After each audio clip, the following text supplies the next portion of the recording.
Correction des questions 1 à 5, page 47. La question numéro 1 nous interrogeait sur notre ressenti concernant Perceval.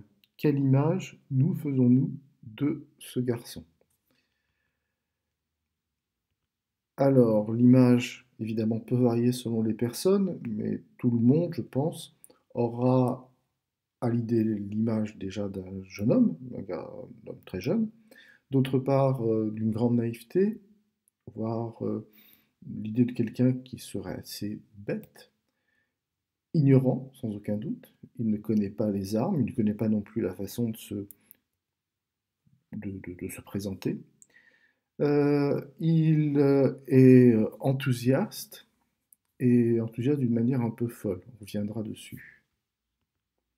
La question numéro 2, elle portait sur la saison et le lieu de l'action. Donc ces informations se trouvent à la ligne 1 et 8. À la ligne 1, on a une information sur la saison. Nous sommes au printemps puisque les arbres fleurissent. Et à la ligne 8, nous savons qu'il entre dans la forêt et c'est là qu'il fait la rencontre qu'il va faire. Et la réponse à la question 3, donc, la question qui porte sur cette rencontre, se trouve aux lignes 10 et 11. Il rencontre 5 chevaliers armés.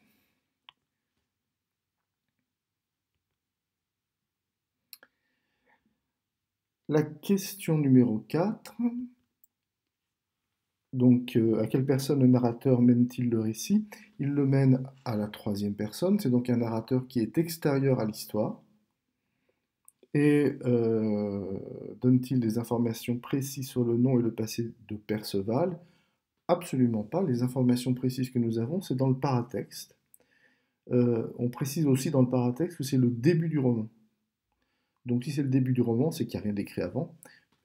C'est donc effectivement un début qui est plutôt avare en informations. Et c'est le premier point. Et le deuxième point, c'est qu'il semble croire que nous connaissons déjà certaines choses. Par exemple, à la ligne 4, il nous parle de la dame veuve, dame et veuve avec une majuscule, comme si c'était un nom propre, comme si c'était le nom aussi de quelqu'un que nous connaissons, puisque on a un déterminant devant qui est un déterminant, un article défini, et l'article défini présuppose qu'on parlait déjà de cette personne, ou qu'elle est connue, ou qu'elle est présente. Elle n'est pas présente, donc il pense, il fait semblant de croire que nous savons de qui il s'agit. C'est évidemment un procédé d'écriture pour nous pousser à nous interroger sur cette personne mystérieuse. Après, on vous demandait ce que ressentait Perceval lorsqu'il voit les chevaliers, ou ce qu'a ressenti Perceval lorsqu'il voit les chevaliers. Eh bien, il ressent une admiration éperdue, un peu folle même. Le texte précise, il fut émerveillé. N'oubliez pas que pour les anciens français, une merveille, c'est une espèce de miracle ou quelque chose de magique. Donc c'est un mot qui est beaucoup plus fort qu'aujourd'hui. Et ça signifie donc qu'émerveillé, c'est quelque chose d'extraordinaire qui sort totalement de ce que l'on voit habituellement. Et évidemment que c'est très très très positif. Voilà pour la correction de ces questions. Et n'oubliez pas de m'envoyer vos questions si vous en avez. Bon travail!